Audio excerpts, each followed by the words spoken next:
예배 인사 때 말씀드린 것과 같이 오늘은 세계 성만찬 주일입니다. 세계 성만찬 주일은 1936년 미 장로교회에 의해서 시작되었고 1940년 미 교회 협의회에 의해서 교회력에 포함되었습니다.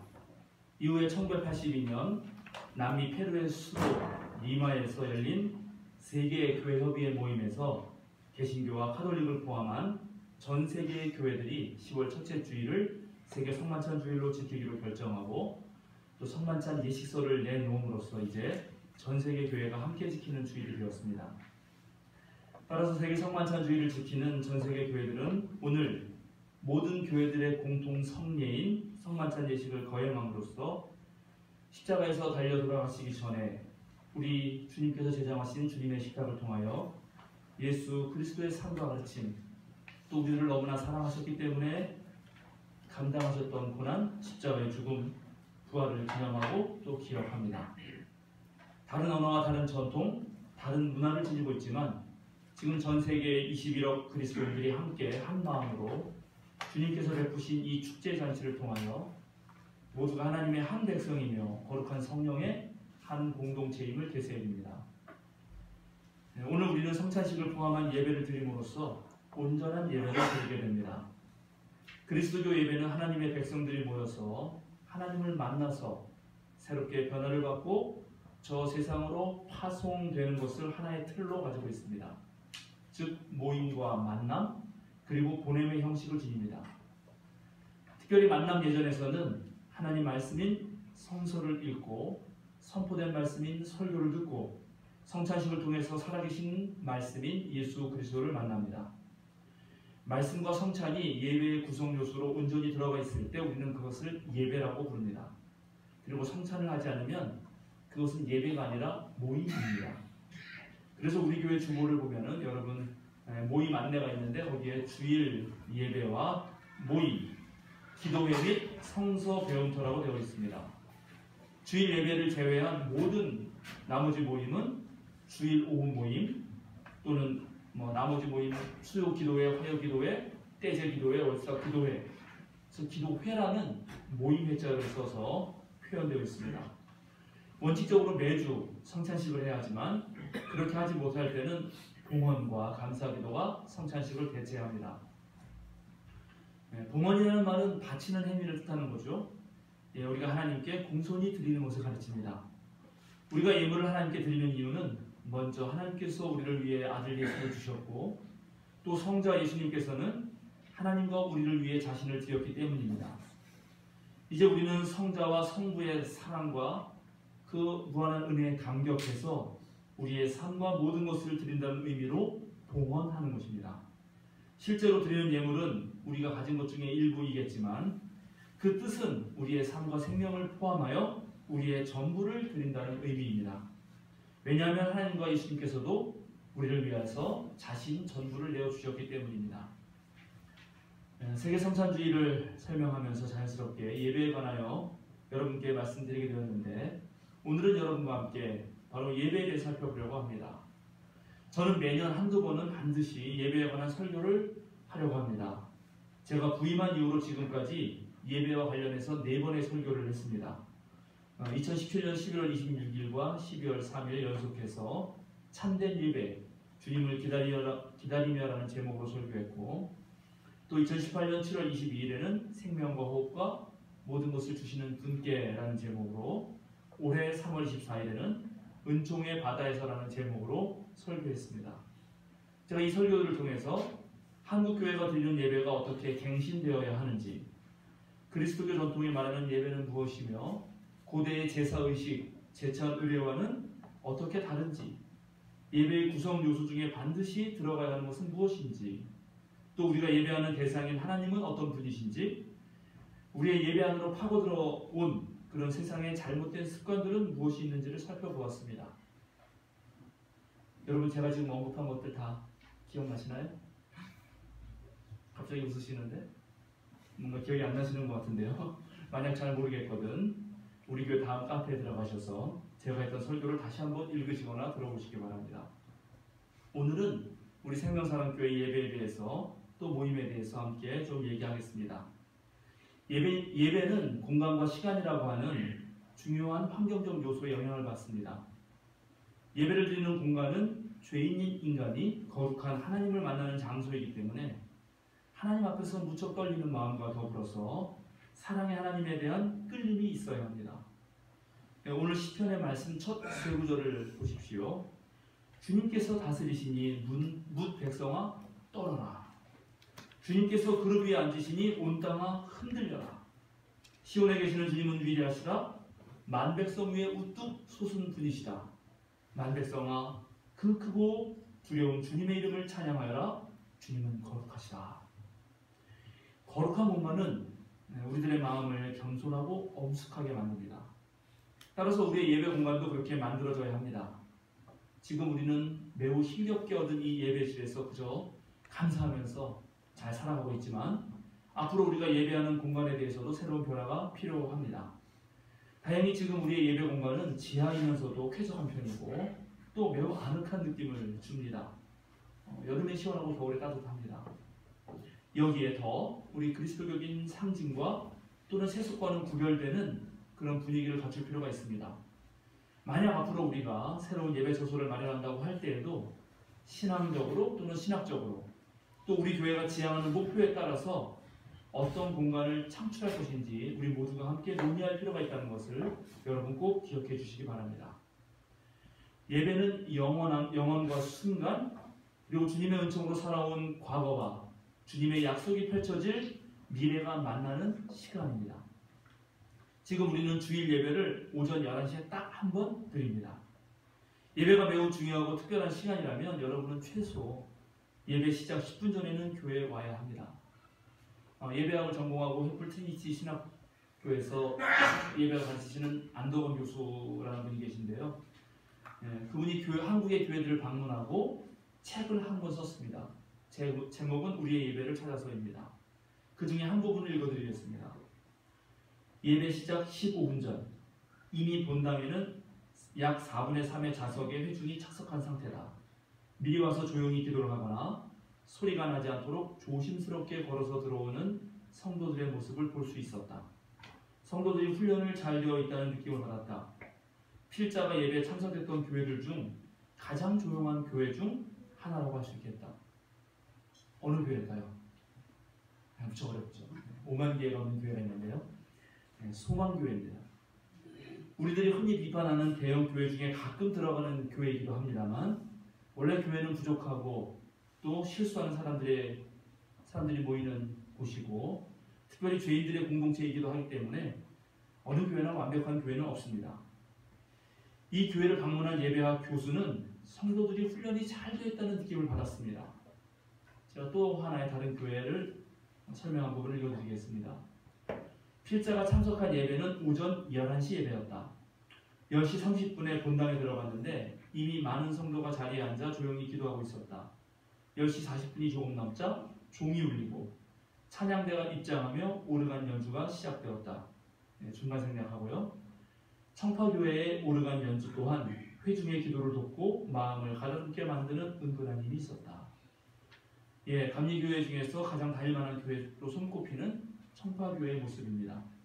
11시 예배지만 30분 전에 이미 많은 교인이 자리에 앉아서 조용히 기도하고 10시 40분에 찬양대는 이미 자리에 착석해 있습니다.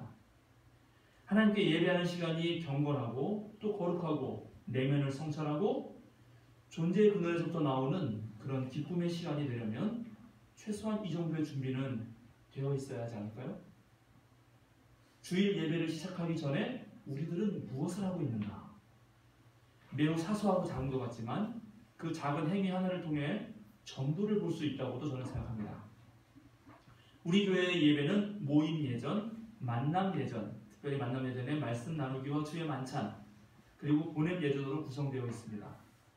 그리스도교 전통을 잘 따르려고 하는 것입니다.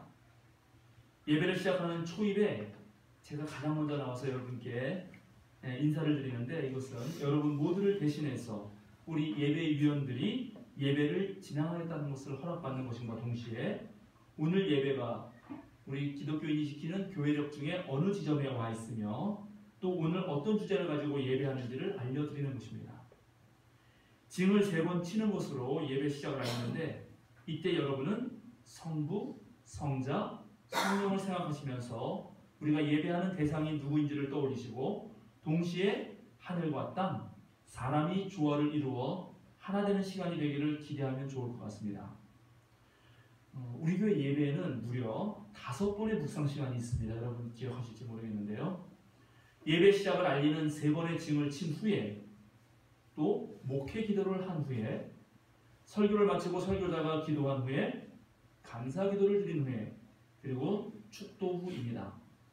이때 오르간 반주가 흘러나오는데 여러분 모두는 이 각각의 시간에 거기에 알맞은 묵상을 하면 좋을 것 같습니다.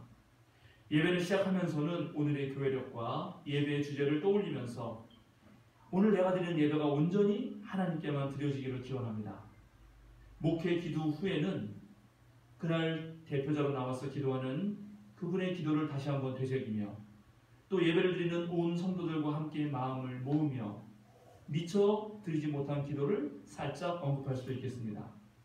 설교 후에는 오늘 목회자를 통해 들린 하나님의 말씀 속에서 더욱 깊이 새겨야 할 말씀을 묵상하고 또 일주일의 삶에서 어떻게 적용하면 좋을지 묵상합니다.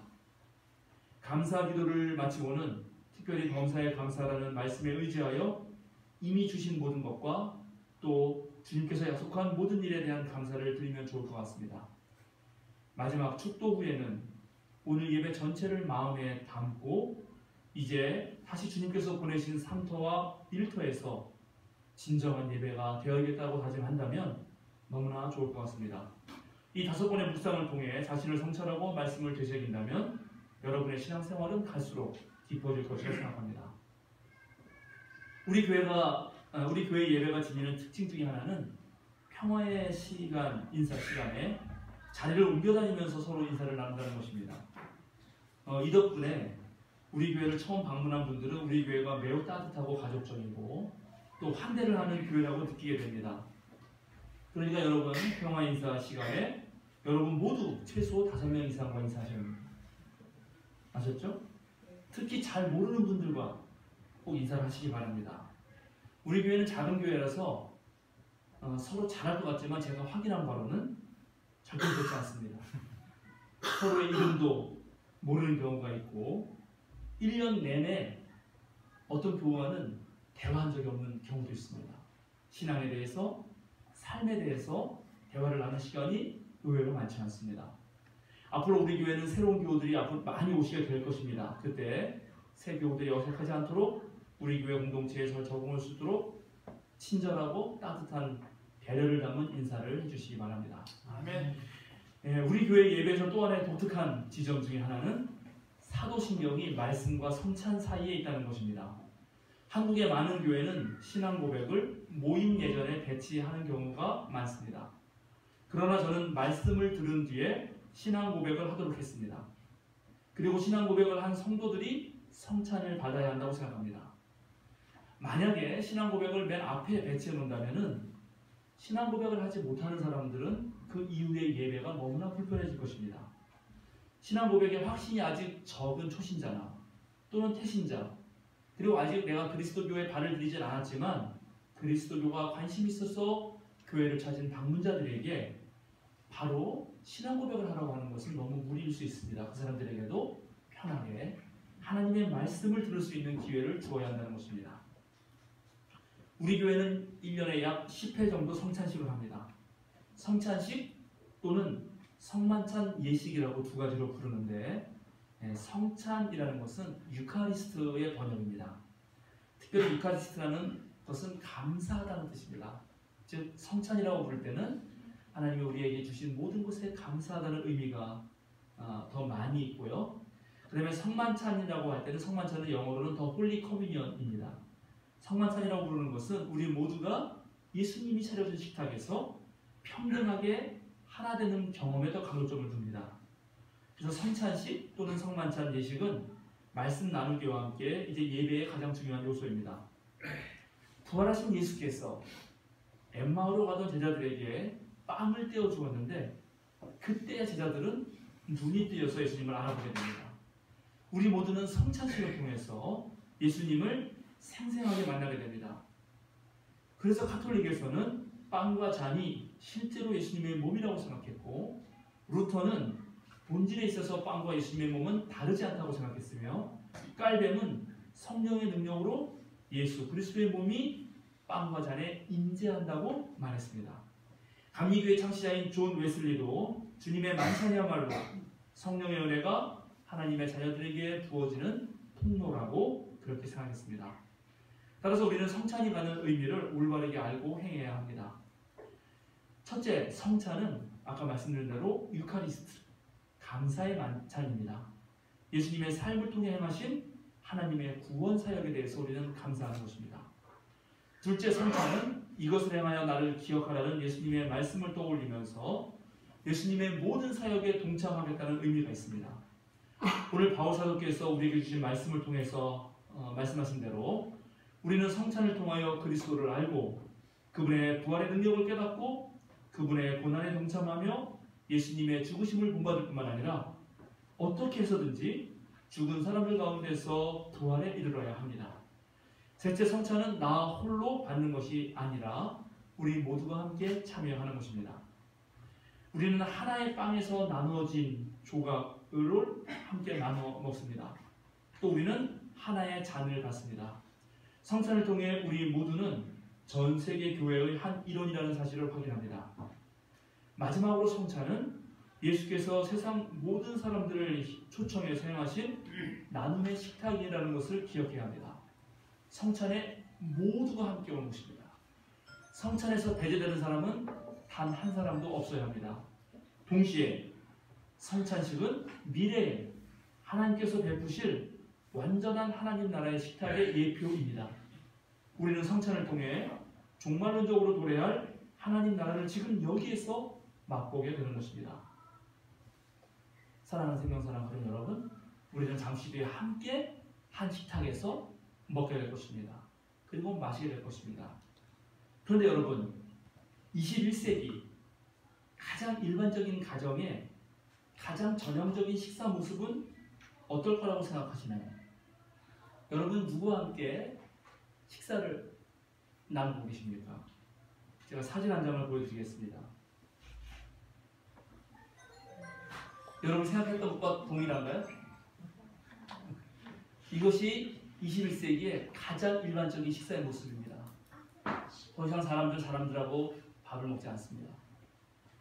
태블릿을 올려놓고 핸드폰을 보면서 혼밥을 하는 것이 가장 전형적입니다. 여러분, 혹시 여러분 가족 사진 하면 또 무엇이 떠오르나요?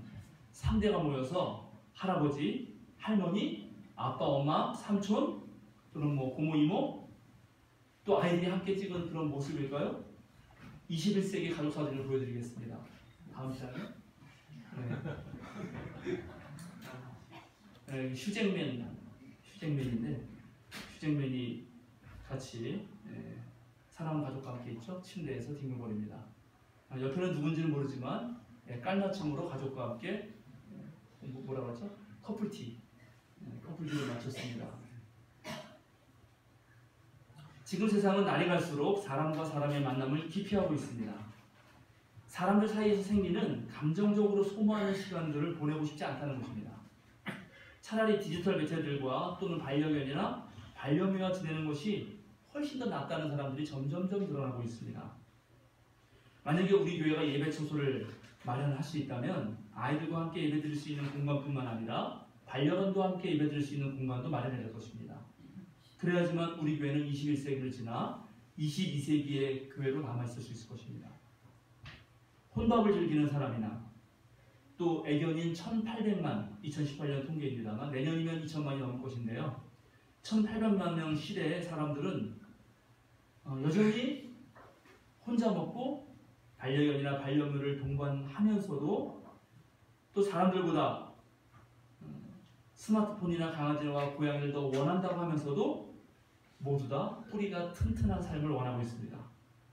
결국 사람들이 원하는 것은 애정과 안정감, 관계 속에서 오는 기쁨과 행복감, 든든함입니다. 스마트폰이나 반려동물이 사람보다 더욱더 사람에게 친근한 친구가 될 수 있을지 저는 아직까지는 잘 모르겠습니다.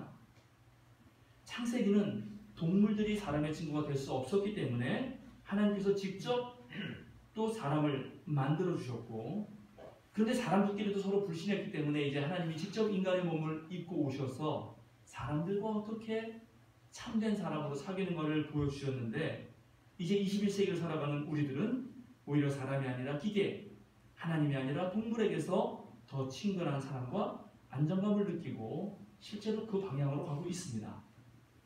저는 이럴 때일수록 더욱 인간미 넘치는 사람 공동체가 필요하고, 또 사람의 부족함을 넘어서 더 완전함으로 이끌어주는 하나님이 우리에게 요청된다고 생각합니다. 물론 이런 저를 두고 보수적이라고 비판하는 젊은이들이 있을 수 있겠습니다. 그러나 저의 신앙 고백과 삶의 가치관으로 볼 때 아직까지는 그러합니다. 오늘 구약 성서에 등장하는 사람들은 이스라엘 땅에 정착한 아시리아 사람들입니다. 주님을 경외하도록 하나님께서는 제사장을 시켜서 이 사람들을 교육도 시켰고, 때로는 사자까지 풀어서 혼도 내줬는데도 이들은 옛 관습에 따라서 한편으로는 하나님을 섬기는 하면서도 또 다른 한편으로는 자신들이 하는 그 관습에 맞춰서 자신들이 부어 만든 우상을 섬겼습니다. 그리고 또 그런 모습들을 보면서 그들의 자녀와 후손들도 그대로 따라했다고 성서는 증언하고 있습니다.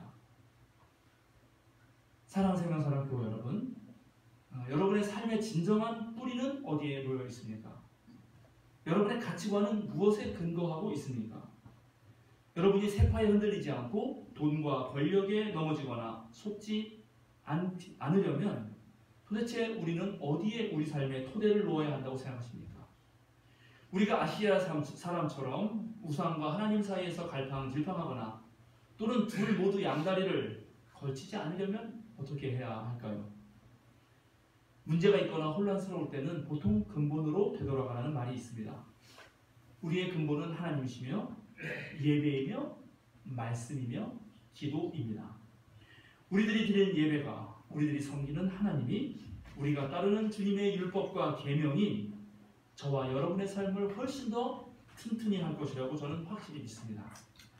이런 믿음이 곧 여러분의 믿음이시고, 또 그 믿음으로 오늘도 내일도 더욱더 든든히 서가시는 여러분 되시기를 주님의 이름으로 기원드립니다. 아멘. 기도하겠습니다.